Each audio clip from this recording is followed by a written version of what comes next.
یہ آل India radio سری نگر ہے۔ پیش خبریں۔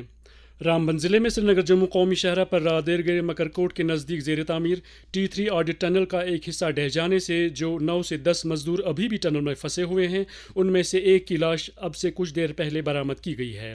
ابھی تک بچائے گئے 3 مزدوروں میں سے ایک مزدور کو علاج و معالجے کے لیے GMC جموں ریفر کیا گیا ہے، جبکہ 2 مزدوروں کا ضلع اسپتال رامبن میں علاج چل رہا ہے۔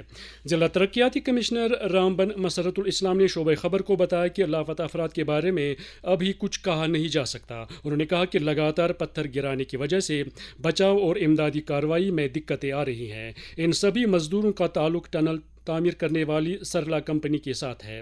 واضح رہے کہ یہ ٹنل سری نگر جموں قومی شاہراہ پر پسیوں کے لیے حساس علاقہ پینتھال کو بائی پاس کرنے کے لیے تعمیر کی جا رہی ہے۔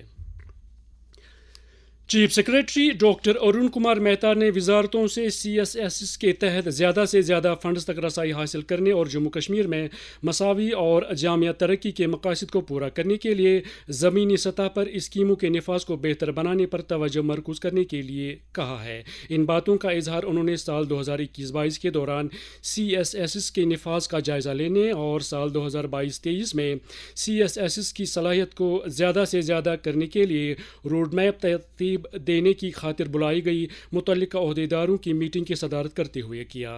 میٹنگ میں مختلف انتظامی سیکریٹریوں اور ضلع ترقیاتی کمشنروں نے شرکت کی۔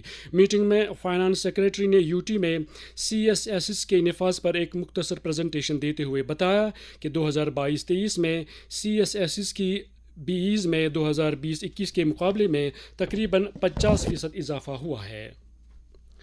آرٹ آف لیونگ آرگنائزیشن نے جموں کشمیر UT حکومت کے ساتھ سکل ڈیولپمنٹ سیکٹر کو اپ گریڈ کرنے کے سلسلے میں ایک مفاہمت نامے پر دستخط کیے ہیں۔ اس سلسلے میں سکل ڈیولپمنٹ ڈپارٹمنٹ اور Sri rural development programme art of living نے principal secretary skill development doctor Asghar Hasan Samoon اور SSRDP کی نمائندگی کرنے والے دیپک شرما کے ساتھ ایک مفاہمت نامے پر دستخط کیے ہیں۔ مفاہمت نامے کے تحت جدید ترین تربیت کے ساتھ موجودہ ITI بنیادی ڈھانچے کے اپ گریڈیشن، اساتذہ کی تربیت، نوجوانوں کی قیادت اور انٹرپرینیورشپ، SSRDP اور SDD سری نگر کے ذریعے کٹھوا کے 2 ITIs میں کی جائے گی۔ اس کے علاوہ شمسی توانائی کے لیے سینٹر آف ایکسلنس قائم کیا جائے گا۔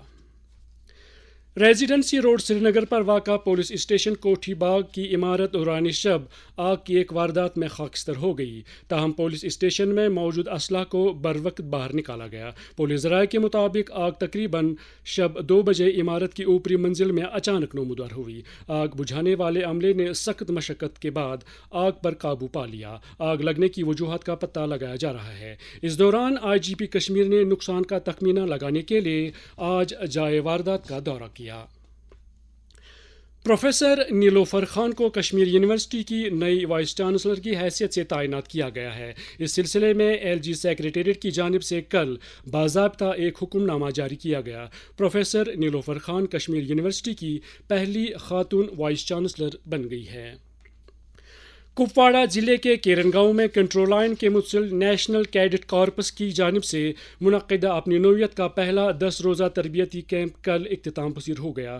کیمپ میں JNK بٹالین NCC کے 124 کیڈٹوں نے حصہ لیا۔ کیمپ میں کیڈٹوں کو جسمانی اور ہتھیاروں کی تربیت دینے کے علاوہ کئی تمدنی سرگرمیاں بھی منعقد کی گئی۔ اس موقع پر GOC 28 انفینٹری ڈویژن کے میجر جنرل ابھیجیت S پندارکر نے کیڈٹوں سے بات چیت کرتے ہوئے انہیں زندگی میں کامیابی حاصل کرنے کے لیے سیکھنے اور سخت محنت کرنے کے لیے مائل کیا۔ واضح رہے کہ وزیر اعظم نریندر مودی نے حال ہی میں سرحدی علاقوں میں NCC کو وسعت دینے کا اعلان کیا تھا تاکہ ان علاقوں میں ڈیزاسٹر مینجمنٹ کے لیے تربیت یافتہ افرادی قوت دستیاب ہو۔